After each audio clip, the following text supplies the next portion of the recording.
시청자 여러분 안녕하십니까? 계속해서 대구 경북 소식 전해드립니다.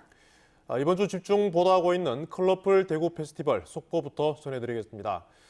문제의 핵심은 축제 예산을 집행하는 대구문화재단 고위 관계자가 대행사 대표와 친인척이어서 밀어주기를 했다는 의혹입니다. 재단 측은 미리 이런 사실을 기관에 신고하고 업무에서 빠졌다고 해명했지만 대구문화방송이 입수한 문서들을 보면 사실이 아닌 것으로 보입니다.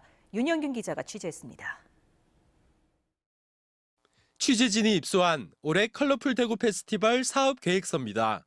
대행사 대표와 이종 사촌간인 대구문화재단 고위 관계자가 결재했습니다. 결재 일자는 1월 10일. 컬러풀 대구 페스티벌 기획 단계부터 관여했다고 볼 수 있습니다. 지난해 컬러풀 대구 페스티벌 추가 계약서는 최종 결재했습니다. 축제 바로 전날 급하게 행사 용역비 3,900만 원을 늘렸습니다. 조달청을 통하지 않아 수의 계약이라는 의혹을 받고 있습니다. 수의 계약으로 용역비 3억 4천만 원을 늘린 것으로 의심받는 2016년 또 다른 추가 계약서입니다. 역시 이 고위 관계자가 결재했습니다. 모두 이종 사촌형이 운영하는 대행사가 따낸 행사와 직접적인 관련이 있습니다. 대구문화재단에서는 이 고위 관계자가 행사 전 미리 업무 배제 신청서를 냈다고 밝혔지만 언제 냈는지와 같은 기초적인 물증조차 제시하지 못하고 있습니다. 결국 신고서 공개 요청을 한 지 이틀이 지나 사적 이해관계 신고서를 취재진에 보내왔는데 접수 날짜는 컬러풀 대구 페스티벌이 끝난 5월 31일, 접수 번호는 1번을 달고 있습니다. 조달청 입찰 과정도 일반적이지 않습니다. 어떤 기관이 100만 원짜리 용역 사업을 발주하면 입찰에 뛰어드는 업체는 80만 원 중반대의 가격을 제시하는 것이 일반적이지만 올해 컬러풀 대구 페스티벌 대행사가 입찰에 써낸 금액은 100%, 지난해는 99.8%였습니다. 예정 가격과 같거나 같은 것이나 마찬가지입니다. 다른 업체는 입찰하지 않거나 시도조차 못할 것이라는 자신감이 없으면 이런 높은 가격은 써내기 어렵다는 게 일반적인 평가입니다. 99.9%에서 100%까지 됐다는 그런 부분과 사실상 이제 수의 계약을 했다는 어떤 그런 측면 이런 것들 전체적으로 종합해서 보려하면은 그 관계하고 무관하진 않다. 조달청을 통하긴 했지만 모두 협상에 의한 계약 방식으로 사실상 단독으로 선정한 것과 다름없다는 지적도 나옵니다. 협상에 의한 계약이라지만은 그 협상의 조건이 매우 까다로워서 아니면 사전에 어느 정도 내정되었기 때문에 업체들이 안 들어가고 석연찮은 예산 집행에 이상한 예산 증가, 친인척과의 수상한 계약까지 밝혀지면서 컬러풀 대구 페스티벌 행사 자체에 대한 재점검이 필요하다는 목소리가 높아지고 있습니다. MBC 뉴스 윤용균입니다. 네, 컬러풀 대구 페스티벌을 집중 취재하고 있는 취재 기자와 몇 가지 더 알아보도록 하겠습니다. 윤영균 기자 나와 있습니다. 윤 기자. 네. 지금까지 보도를 보면요, 이 컬러풀 대구 페스티벌 그리고 대구시 대구문화재단 그리고 대행사까지 나오는데 이들 관계를 간단하게 정리부터 해볼까요? 네, 컬러풀 대구 페스티벌은 대구시 행사입니다. 네. 근데 대구시가 모든 행사를 다 할 수가 없으니까 대구문화재단에게 이렇게 맡긴 겁니다. 이런 걸 위탁한다라고 하는데요. 역시 대구문화재단 역시 이 행사를 다 할 수가 없습니다. 1년에 단 이틀을 하는 행사를 위해서 이제 사람들을 다 고용을 할 수가 없기 때문이죠. 그래서 대행사를 선정해서 도로 통제라든지 조명, 음향 그런 것들을 맡기게 되는 겁니다. 네.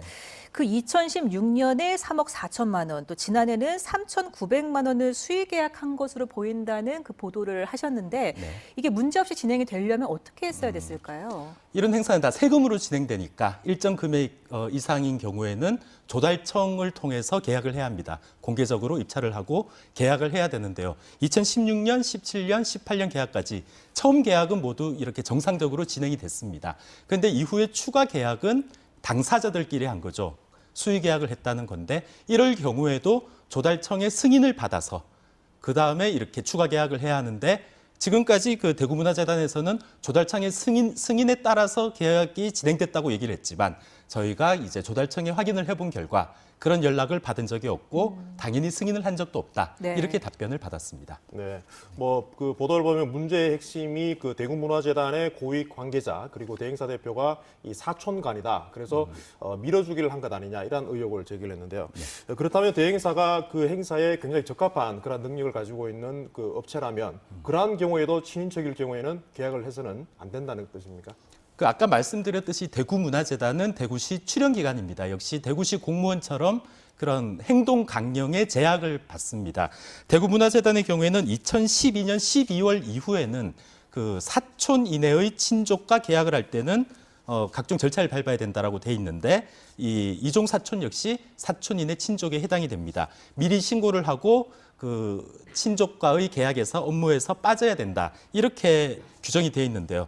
그 처음에는 이 대구문화재단에서는 그 고위 관계자는 그런 업무 배제 신청서를 냈다 이렇게 얘기를 해서 그럼 언제 냈느냐 네. 저희가 이렇게 또 질문을 했더니 이틀 동안 계속 답이 없다가 오늘 이 신고서를 저희에게 보내줬습니다. 날짜를 보니까 2018년 5월 31일이었습니다. 축제가 다 끝난 기간. 그렇습니다. 처음엔 축제 전에 냈다고 했지만 날짜는 5월 31일 축제 이후였고 네. 또 5월 31일에 낸 서류인데 접수 번호가 1번으로 되어 있었거든요. 네. 이것도 조금 이상한 부분이라고 볼 수 있겠습니다. 그 일을 맡긴 대구시도 좀 난감할 것 같은데요. 지금 네. 반응은 어떻습니까? 네, 대구시 그 감사관실에서는 오늘 오전에 그 대구시 담당 부서에게 가서 계약 서류들을 다 가지고 갔습니다. 사실상 감사가 착수됐다 이렇게 보시면 될 것 같고요. 대구시 의회에서도 다음 달에 그 행정사무감사라는 게 열리는데 거기서도 이 문제가 집중적으로 다뤄질 예정입니다. 네. 네, 지금까지 윤영균 기자였습니다.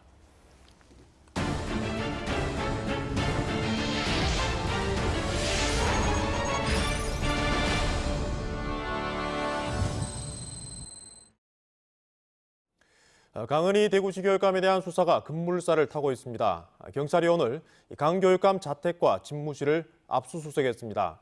지난 선거에서 정당 경력을 공보물에 쓴 것이 문제가 됐습니다. 박재영 기자가 취재했습니다. 경찰이 강은희 대구시 교육감 집무실과 자택을 압수수색했습니다. 강 교육감의 휴대전화를 확보하기 위해서입니다. 경찰은 강 교육감이 지방선거 때 쓴 휴대전화 내역 분석을 해서 선거 공보물에 정당 이력을 기재하는데 교육감이 직접 개입했는지를 밝힐 계획입니다. 강 교육감은 지난 6월 지방선거 당시 선거 공보물 경력 사항에 19대 새누리당 국회의원이라는 내용이 담긴 공보물 10만 여부를 인쇄해 우편으로 발송한 혐의를 받고 있습니다. 교육감은 정당 공천을 받지 않기 때문에 정당 관련 이력을 밝힐 수가 없습니다. 수사당국은 강 후보 측이 득표에 도움이 된다고 판단하고 새누리당 국회의원 경력을 일부러 적었다고 보고 있습니다. 지난 3개월간 경찰은 강 교육감의 핵심 측근들에게서 압수한 휴대전화와 컴퓨터 자료, 서류 등을 분석해 혐의 입증에 수사력을 모아왔습니다. 지난 7월에는 교육감을 소환 조사하기도 했습니다. 이번 압수수색 당시 강 교육감은 여성가족부 장관 초청을 받아 서울에서 식사 모임에 참석해 집무실에는 없었습니다. 6.13 지방선거 공소시효가 오는 12월 13일로 2달도 채 남지 않은 만큼 경찰은 막바지 수사에 속도를 내고 있습니다. MBC 뉴스 박재영입니다. 구미의 한 아파트 단지가 부실 시공 때문에 입주민들이 큰 불편을 겪고 있습니다. 임시 사용 승인을 내준 구미시는 뒤늦게 잘못을 시인했습니다. 양관희 기자가 취재했습니다. 구미 옥계동에 있는 901세대 규모 세형 리첼 아파트입니다. 입주가 시작됐지만 단지 곳곳에 날림 공사를 규탄하는 현수막이 붙어 있습니다. 한 입주민은 집안 천장에서 물이 새 안방을 사용하지 못하고 있습니다. 애기가 또 있으니까 또 저기 물이 또 더러운 물이 떨어진다고 하니까 되게 신경 쓰이고. 공용시설도 문제입니다. 비가 오면 지하주차장에 벽을 따라 물이 새고이고 심지어 공용도서관 안에도 물이 뚝뚝 떨어져 들어옵니다. 36층 아파트라 안전이 중요하지만 소방시설도 문제입니다. 각 세대에 있는 방화문은 제대로 닫히지 않고 화재를 감지하는 복합 수신기는 계속 오작동을 일으킵니다. 지금 화재가 나면 아무것도 못하네. 많은 하자에도 임시 사용 승인을 내준 구미시는 뒤늦게 잘못을 인정했습니다. 저희들이 하지는 못한 불찰이 있고 시공사는 저희들한테 이야기를 하지 않았습니다. 임시 사용 승인이 난 지 한 달이 지나가지만 난림공사의 반발에 실제 입주한 주민은 100여 세대에 불과합니다. 그래 안 나다 보니까 집은 다 뺐고 그래서 불가피하게 원룸을 구하고 이삿짐을 컨테이너에다 옮기고 그런 상태로 한 달 정도를 이제 좀 지냈죠. 난림공사 의혹을 받는 시공사는 지난 8월 필수 서류인 감리회사 의견서를 생략한 채 사용 승인 신청을 구미시청에 내는 등 입주를 서둘렀습니다. 입주가 시작되면 계약에 따라 중도금 이자를 입주민에게 부과할 수 있습니다. 진짜 분양가도 너무 비싼데 이렇게 또 이자까지 이게 하자도 똑바로 보수가 안 된 상황에서 시공사와 감리사는 최종 사용 승인 전까지 하자 부분을 해결하겠다고 밝혔습니다. 미흡하고 하자 부분들은 제가 하나로 따지고 최선을 다해갖고 마감을 해서 입찰을 불편함이 없도록 해야 되겠죠, 제가. 난림공사 논란을 맞은 이번 아파트의 감리를 맡은 회사는 한국건설관리공사입니다. 최근 포항 자이아파트에서 품질 문제로 말썽이 난 곳과 같은 감리사입니다. MBC 뉴스 양관입니다. 사립유치원 비리 문제가 연일 불거지고 있는 가운데 이번 기회에 관리 주체가 따로따로인 유치원과 어린이집 관리를 통합해야 한다는 지적이 나오고 있습니다. 이렇게 해야 효율적으로 관리할 수 있고 학부모에게 필요한 정보도 제대로 줄 수 있다는 겁니다. 이상원 기자가 보도합니다. 경산의 이 사립유치원은 지난 7월 부실급식 문제로 교육청 특별감사를 받았습니다. 비리 유치원이란 소문이 나면서 오나들이 모두 빠져나가 휴원한 상태입니다. 유치원 원장은 어린이집도 운영했는데 지난해 보조금을 부정으로 받았다 적발됐고 어린이집도 지난 5월 문을 닫았습니다. 유치원은 교육청이, 어린이집은 지자체가 관리하다 보니 어린이집이 비리로 문을 닫아도 유치원 학부모들은 운영자가 같은 사람인지 몰랐습니다. 그 유치원하고 어린이집이 관리 주체가 지자체와 교육청이 이제 분리가 되어 있어서 서로 이제 정보 교류가 안 돼서 좀 문제점이 있는데 관리 주체를 동일화하는 게 운영이나 앞으로 이렇게 관리해 나가는데 더 도움이 되지 않을까 하는. 사립유치원 비리를 근절하기 위한 회계 시스템 도입도 어린이집과 연계해야 한다는 목소리가 나옵니다. 유치원, 어린이집 원장 모두 회계관리 실무를 잘 몰라 교육과 컨설팅도 필요합니다. 회계 시스템이 회계법이 정확하게 없으니까 또 어떨 때는 이건 이렇게 처음에는 이렇게 해야 된다 그랬다가 나중에는 또 이건 이렇게 하면 안 되고 이렇게 해야 된다 하든지 그런 것들이 정확한 게 없으니까. 그 유치원 원장님들에 대한 회계 교육이나 이런 걸 또 지속적으로 좀 더 할 필요는 있을 것 같습니다. 그런 회계 시스템 도입도 좀 시급히 좀 필요한 것 같아요. 교육부가 다음 주 유치원 국가 시스템 도입을 포함한 종합 대책을 발표할 예정이어서 투명한 회계 관리를 위한 실효성 있는 내용이 나올지 관심이 집중되고 있습니다. MBC 뉴스 이상원입니다.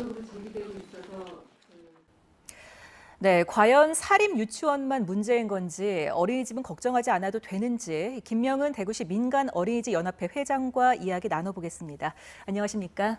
네, 안녕하십니까? 네, 이 어린이집에서 드러나는 회계 부정 사례는 사립 유치원보다는 적습니다. 아무래도 좀 매달 공시를 하기 때문이지 않을까 싶은데요. 그럼에도 불구하고 이 학부모들은 사립 유치원이나 어린이집이나 다 똑같은 거 아니냐 이런 불신이 좀 있거든요. 어떻게 보십니까? 네, 이게 그 어린이집이나 유치원에 대한 회계 시스템을 잘 모르시면 일반인들이 충분히 유치원이랑 어린이집과 뭐가 달라 똑같지 문제가 있으면 더하지 이런 식으로 오해를 하고 곡해를 하시는데 세밀하게 살펴보면 유치원은 회계보고를 매달 하지 않습니다. 그리고 회계 프로그램도 저희들하고 다르고 어린이집은 지금 2007년도부터 시작해서 계속 그 회계 보고를 정착을 시켰고 12년도에는 사회복지사업법에 준하는 재무회계 규칙을 완전히 다 정착을 시켜서 엄격한 세입 세출의 재정 관리를 지금 보건복지부나 시군구로부터 받고 있는 상황입니다. 네. 그래서 그리고 또 한 가지는 세입이나 세출이 유치원은 자유롭게 수납하고 지출할 수 있는 여지가 있지만 어린이집 같은 경우에는 세입도 국가에서 시군구에서 정한 대로 받고 지출도 영유아 보육법에 준해서 지출하게 돼 있어서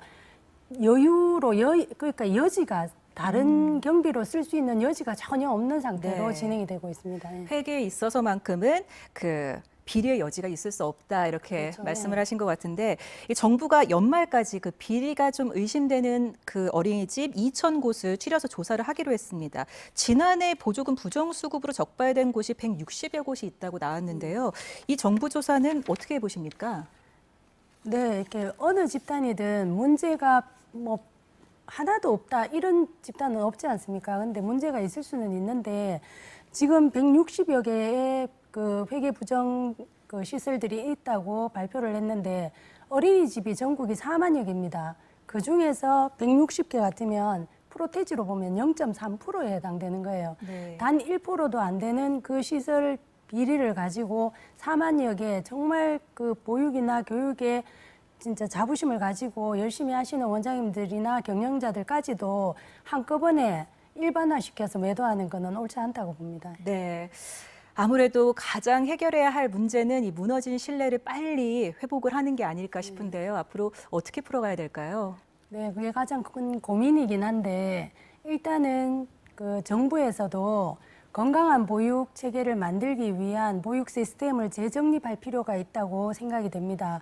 그리고 언론도 정말 잘하고 있는 시설들에 대한 홍보들이 더 많이 이루어져서 시민들이 정말 믿을 만하다라는 생각이 들 수 있는 그런 여론을 만드는 것도 물론 중요하고 네. 또한 부모님들하고 운영자하고 교사들이 서로 상생하면서 서로 응원하고 격려하는 좋은 건강한 기운 속에서 우리 아이들을 좀 더 건강하게 잘 키울 수 있는 그런 건강하고 행복한 보육 공동체를 만들어가는 거를 우리는 이제 과제로 가지고 있습니다. 네. 좀 도와주시기 바랍니다. 네.